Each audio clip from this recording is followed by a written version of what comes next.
नमस्कार दोस्तों, स्वागत है आपका SSC learning point by Singh sir. आज हम अपनी सीएचएसएल की जो सीरीज चल रही थी उसमें 31 मई का शिफ्ट 1 का पेपर सॉल्व करने जा रहे हैं। और इसकी पीडीएफ के लिए आप हमारे टेलीग्राम चैनल पर जुड़ सकते हैं, जिसका लिंक आपको नीचे मिल जाएगा। उस पर जाके आप ज्वाइन कर लीजिए और पीडीएफ मैं डेली के डेली शेयर कर देता हूँ। चलिए स्टार्ट करता हूँ।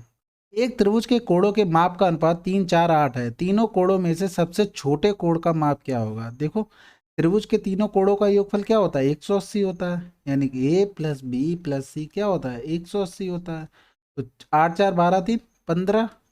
15 एक्स की वैल्यू 180, यानी एक्स बराबर 15 एकम 15, 15 दूनी 30। सबसे छोटा कोण 3 है, यानी कि 3x की वैल्यू क्या हो जाएगी? 36 डिग्री। अगला सवाल, ये देखो सिंप्लीफिकेशन का है, इसको सॉल्व करते हैं। 8 प्लस ब्रैकेट 16 माइनस 7 4 11 माइनस का 9 3 27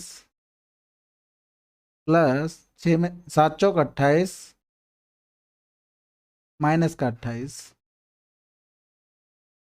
ब्रैकेट क्लोज। तो 27 और 6 कितना होता है? 33। 33 से 8 गया, बचा कितना? 5। ये टोटल कितना आ गया? 5 आ गया। 11 से 5 गया, बचा कितना? 6।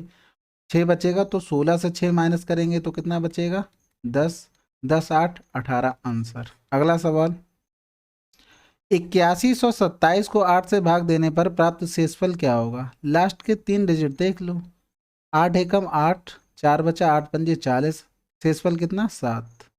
अगला सवाल, एक रेलगाड़ी 400 मीटर लंबे प्लेटफार्म को 50 सेकंड में और एक अन्य 600 मीटर लंबे प्लेटफार्म को 60 सेकंड में पार करती है। देखो, 60 सेकंड में पार कितनी करती है? 600 मीटर। और 50 सेकंड में 400 मीटर। यानी कि 10 सेकंड में वो कितना पार करेगी? 10 सेकंड में पार करेगी 200 मीटर।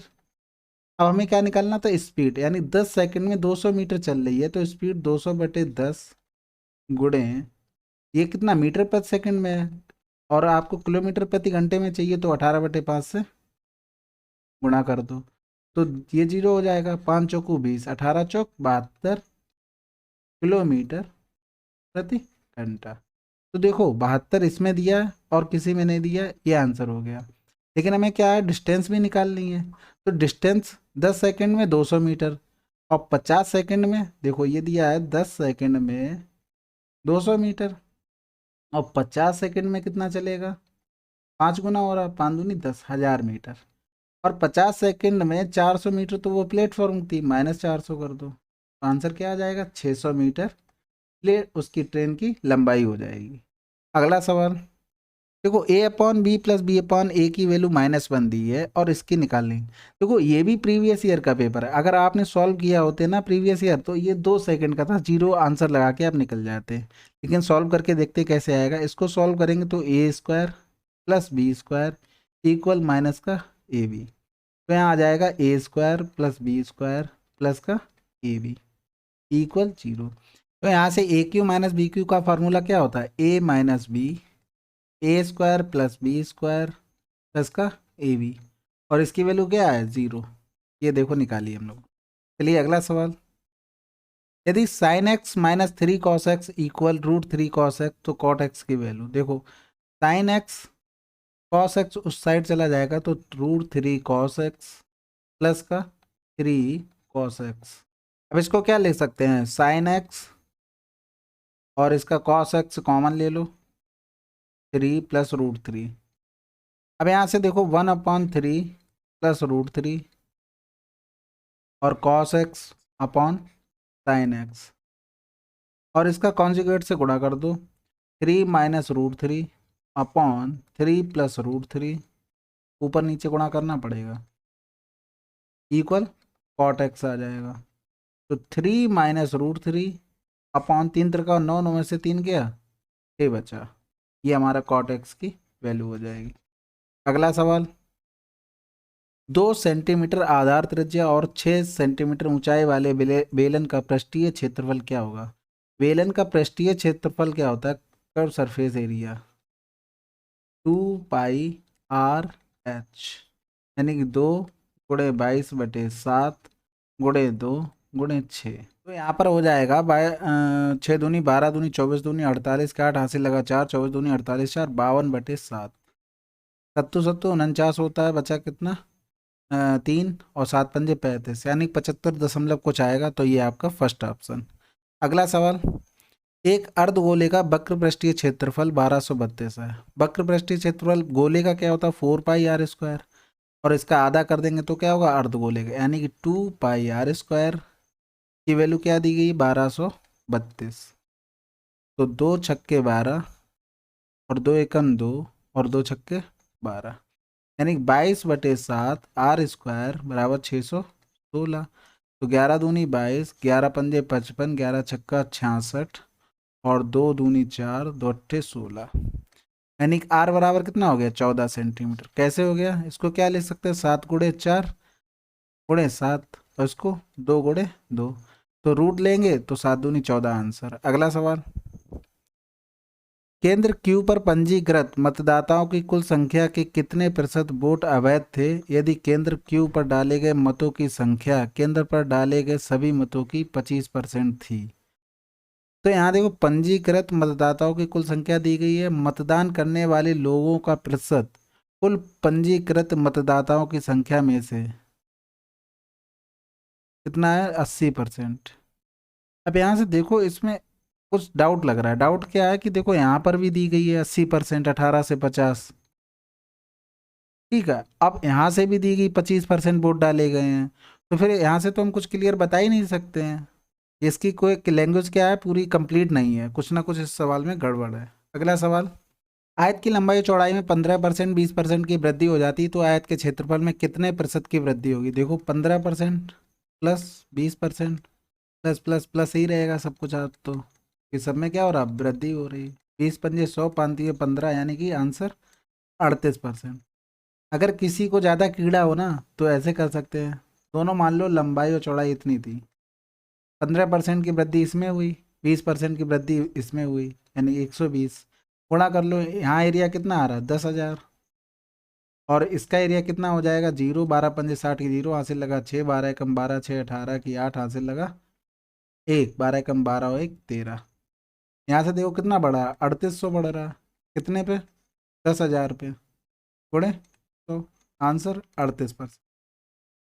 हर तरीके से सवाल हो सकता है, बस ये हमें डिपेंड करता है कि कम टाइम में हम कैसे मैनेज कर पा रहे हैं। अगला सवाल, सुनीला अपनी यात्रा के पहले 75 किलोमीटर में 45 किलोमीटर प्रति घंटा की औसत चाल से कार चलती है।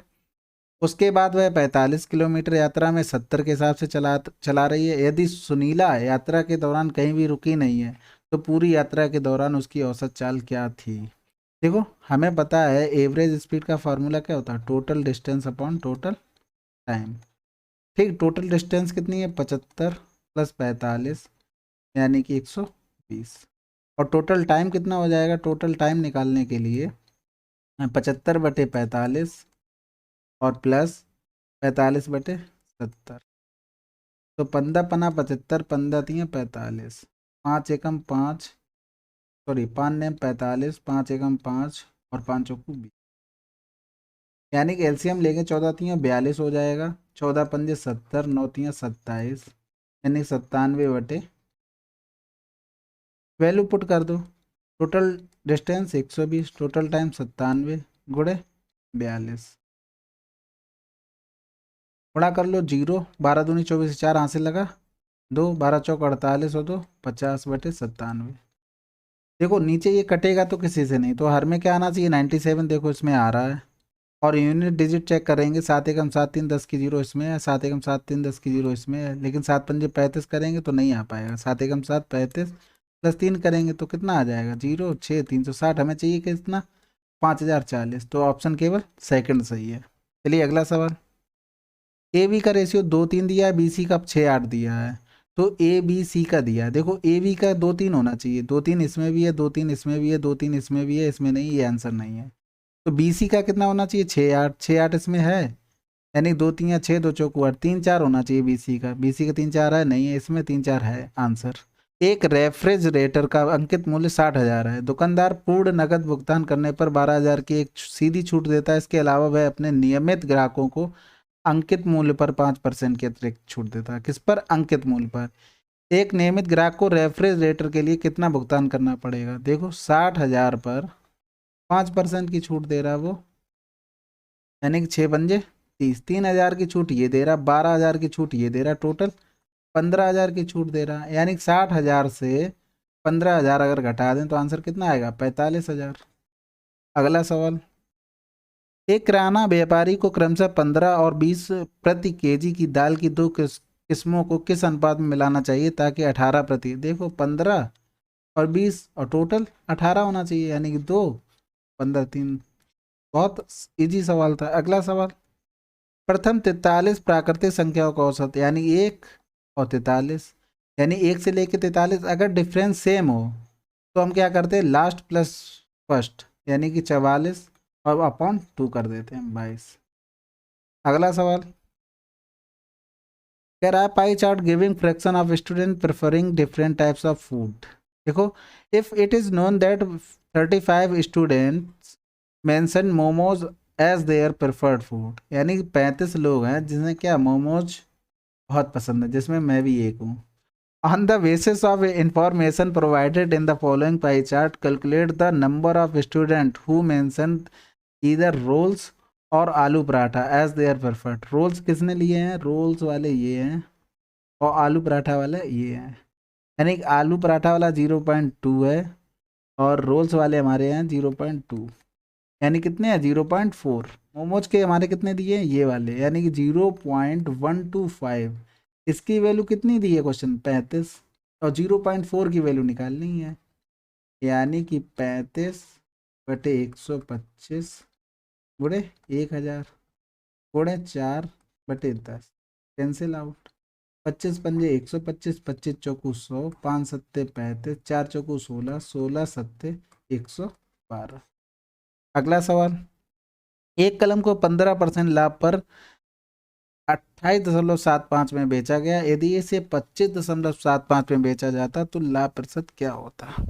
देखो 115, यानी कि 28.75 की वैल्यू कितनी दी है? 115 प्रॉफिट, तो इतने में बेचा जाता तो लाभ कितना होता? 25.75 की वैल्यू हमें निकालनी है। 115/28.75 गुणे 25.75, 5 से काट दो, 55 5 एकम 5, 55 55 3 बचा, 5 सत्ते 35, 55 25 से कट जाए, 25 दूनी 50, 25 से नहीं कटेगा तो फिर 5 से काटो, 5 एकम 5, 5 एकम 5, 55 और 5 एकम 5 और 5 3 15, ये इससे कट जाएगा और बचा कितना? 103। यानी कि हमने प्रॉफिट से 15% बढ़ाकर लिखा तो 115 लिख दिया, यहाँ पर 103 लिखा हुआ, तो प्रॉफिट कितना रहा होगा? 3%।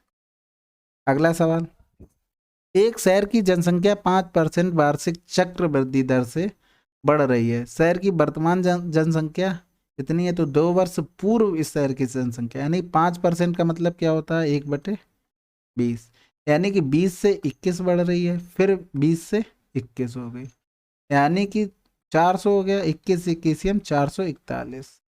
441 की वैल्यू दी गई है 93051, और हमसे पूछा क्या गया? 400 की वैल्यू पूछी गई है। अब इसको हम करते हैं, हाँ पहले यूनिट डिजिट चेक कर लेते हैं। 0 0 4 एकम 4, 4 पंजे 20, 4 3 12, 2 हासिल लगा 1, और 4 ने 36 और 1 37 बटे 441, यानी कि 2 जीरो आएंगे, देखो सभी में है, लास्ट में मल्टीप्लाई 4 से होगा, 4 तो देखो इसमें तो नहीं है, इसमें भी 4 है, इसमें भी 4 है, ये 3 जीरो तो आ ही नहीं सकते, यानी कि ऑप्शन हमारे बचे क्या? 2 बचे हैं। अब यहाँ से चेक कर लेते हैं, अगर 441 का करेंगे 8 बार चला जाएगा, 441 3 7 2 2 0 4 डबल 0, 4 अट्ठे 32 हो जाएगा, 8 एकम 8, 8 चौक 32 की 2 से लगा 3, 8 चौक 32 3 5, 12 में से 8 गया 4 बचा, यहाँ बचा गया 1, 11 में से 2 गया 9 बचा, यहाँ बचा कितना? 6, 6 में से 5 गया 1, फिर उतारा 0। अब कितने? 4 चौकू 16 बार जाएगा, 4 पंजे 20 ज़्यादा हो जाएगा, यानी कि 84 आना चाहिए, 84 केवल एक ही ऑप्शन में, यही आंसर हो जाएगा। चलिए अगला सवाल, अंकित मूल्य पर 25% की छूट दी जाती है, तो लाभ 25% का होता है, 25 तियाँ 75, 25 पंजे 125, यानी कि मार्क प्राइस और सीपी कितना हो गया 5/3, यानी कि 500 और 300। जब 35% की छूट जाती है, यानी 500 पर 35% की छूट देते तो बचता कितना 65%। 25 की 5 हासिल लगा 2, 5 छक्के 30 और 2 32, यानी कि हमें 300 की चीज़ कितने की बेचती 325 की, प्रॉफिट 25 का बटे 300 गुणे 100, यानी कि 3 अट्ठे 24, लगभग 8%। अगला सवाल, आरंभ में सोम का व्यय और बचत का अनुपात 5:1 था। देखो आरंभ में व्यय और बचत का अनुपात कितना था 5:1। उसके वेतन में 25% की वृद्धि हो गई, यानी कि उसका वेतन कितना रहा होगा 6, तो उसको 600 मान लो, इसको 100 मान लो, इसको 500 मान लो। वेतन में 25% की वृद्धि हो गई, यानी कि 25 छक्का 150 की वृद्धि हो गई, यानी कि 750 हो गया। जबकि उसकी बचत में 20% की वृद्धि हो गई, यानी बचत कितनी हो गई 120। तो व्यय कितना हो गया उसका 0, 5 में से 2 गया 3, 7 में से 1 गया 6, 630 उसका बचत हो गई, सॉरी 630 उसका खर्च हो गया। यदि सोहम का वर्तमान व्यय इतना है, यानी 630 की वैल्यू 4347 है, तो उसका आरंभिक वेतन कितना था, यानी 600 की वैल्यू निकालनी। 600 की वैल्यू क्या हो जाएगी 4347 अपॉन 630 इंटू 600, तो 3 दूनी 6, 3 दूनी 6, 3 एकम 3, 0 से 0 कैंसिल आउट, तो 7 से कट जाएगा, 7 छक्का 42, 7 दूनी 14, 7 एकम 7, 7 तियाँ 21, 3 से काट दो, 3 दूनी 6 और 3 सत्ते 21, यानी कि 0, 2 सत्ते 14, 2 दूनी 4, 4140 रुपये। अगला सवाल, आशा और भुवन एक कार्य को और भुवन एक कार्य को 6 दिन और 9 दिन में पूरा कर सकते हैं। वे पहले दिन आशा से आरंभ करते हुए वैकल्पिक दिनों में कार्य करते हैं। कार्य को कितने दिन में पूरा करेंगे? एलसीएम ले लो 18, 6 तियाँ 18, 9 दूनी 18। काम किसने शुरू किया? आशा ने। दूसरे दिन कौन आ गया? भुवन आ गया, +2 यानी कि 5, यानी कि ये 5 काम हुआ ना 2 दिन में हुआ है। कितने? 2 दिन में हुआ है।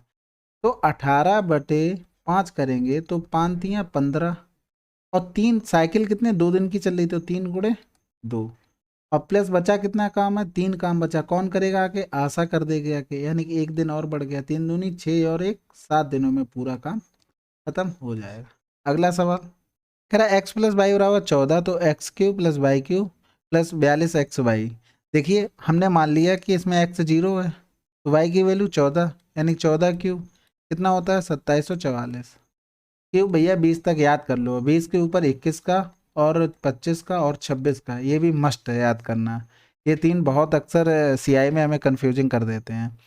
ऐसे कर सकते हैं, अगर नहीं करना है तो हम फार्मूला लगा देते हैं, x + y का होल क्यूब बराबर 14 का होल क्यूब, तो a³ + b³ + 3xy और x + y मतलब 14, तो 14 तियाँ 42 हो जाएगा, x³ + y³ + 42 का xy इक्वल 14 का क्यूब। 14 का क्यूब कितना होता है 2744। अगला सवाल, एक घनाव की लंबाई चौड़ाई और गहराई का योग 23 है, यानी कि l + b + h इक्वल 23, और इसका विकर्ण 5√7 है। विकर्ण क्या होता है? √L² + b² + h² बराबर 5√7। कह रहा है पृष्ठीय क्षेत्रफल। पृष्ठीय क्षेत्रफल क्या होता है? 2LV + BH + HL। ये क्या हो गया? घनाव का पृष्ठीय क्षेत्रफल हो गया आपका।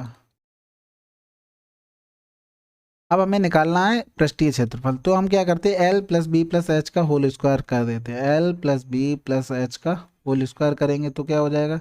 L² + B² + H² प्लस का 2LV + BH + HL। तो देखो अब L² B² H² कहाँ से मिलेगा? यहाँ से, दोनों साइड का स्क्वायर कर दो। L² + B² + H², 5×25 और 7 175। L + B + H 23 का स्क्वायर क्या होता है? 529, इक्वल 175 इक्वल टू, यही हमसे पूछा गया है, इसको मान लेते पूरे को x। 259 से 75 गए, 9 में से 5 गया 4, 12 में से 7 गया 5, और 4 में से 1 गया 3। तो हमारा जो पृष्ठीय क्षेत्रफल क्या है वो 354 आ जाएगा। अब ये तो ऑप्शन में है नहीं। अब इस क्वेश्चन के लिए आपको क्या होगा, बोनस मिलेगा। आप लोग तालियां बजाइए और खुश हो जाइए। अगला सवाल, 50 विद्यार्थियों के गणित के प्राप्तांक निम्न तालिका में दिए गए हैं, माध्य प्राप्तांक की गणना कीजिए। देखो इसका माध्य 5 हो गया, 10 और 20 का 15 हो गया, 20 और 30 का 25 हो गया, और 30 40 का 35, और इसका 45। तो इसमें कितने नंबर है, 5 दूनी 10, 15 11 165, 28 25 अट्ठे 200 का जीरो हासिल लगा 20, 25 दूनी 50 और 20 700, 6 पंजे 30 की जीरो हासिल लगा 3, 6 3 18 3 21 210, 3 पंजे 15 5 हासिल लगा 1, 3 चौको 12 1 13, जोड़ दो 5 5 5 10 की जीरो हासिल लगा 1 4 1 5 5 1 6 6 6 12 2 हासिल लगा 1 2 7 2 9 9 2 11 1 12, 1220 बटे कितने टोटल थे 50, माध्य प्राप्तांक करना है तो जीरो, 5 दूनी 10, 5 चौको 20, फिर 5 चौको 20। अगला सवाल, देखो ये वैल्यू हमको दी हुई है और इसकी निकालनी है, और हमें पता है अगर इसकी वैल्यू निकालने के लिए हमें p माइनस 1/p चाहिए। अगर मान लो इसकी वैल्यू a आती है तो पी क्यू माइनस का 1/pq क्या होता है, ए क्यू प्लस का 3a, ये फार्मूला होता है। तो हमें क्या चाहिए, p माइनस 1/p चाहिए अल्टीमेटली। तो p की पावर 4 प्लस 1/p की पावर 4 इक्वल दिया 4354। हम दोनों तरफ 2 जोड़ देते हैं, तो ये बन गया p की पावर 2 प्लस 1/p की पावर 2 का होल स्क्वायर बराबर 4356। दोनों तरफ रूट ले लो। रूट लेने के बाद ये देखो, हम 60 का स्क्वायर करते हैं तो कितना आ जाएगा 3600, 70 का स्क्वायर करेंगे तो 4900, यानी कि ये वैल्यू 60 से तो ज़्यादा है और 70 से कम है। और यूनिट डिजिट क्या है, 6 है, तो 6 यूनिट डिजिट किसके स्क्वायर में आ गई, केवल 66। तो यहाँ से आ गया P square plus 1/p square equal 66। अब हमें चाहिए क्या, p माइनस 1/p, तो हम दोनों तरफ 2 क्या कर देंगे, माइनस कर देंगे। तो ये तुम्हारा बन जाएगा p माइनस 1/p का होल स्क्वायर बराबर 64। दोनों तरफ रूट ले लेंगे, तो अंडर रूट लेने पर p माइनस 1/p की वैल्यू क्या आ जाएगी, 8 आ जाएगी। वैल्यू पुट कर दो, 8 का क्यूब 512 प्लस 8 3 24, 12 24 36, यानी कि 536 आंसर। चलिए, हम लोगों ने 31 मई का शिफ्ट 1 हमने कंप्लीट कर ली है, और अच्छे सवाल थे, मतलब मॉडरेट थे, कोई ज़्यादा टफ भी नहीं थे ना ज़्यादा इजी थे। इसी तरीके से आप लोग करते रहिए, और इसकी पीडीएफ मैं अपने टेलीग्राम चैनल पर शेयर कर दूंगा, उसका लिंक डिस्क्रिप्शन में आपको मिल जाएगा। Thank you very much.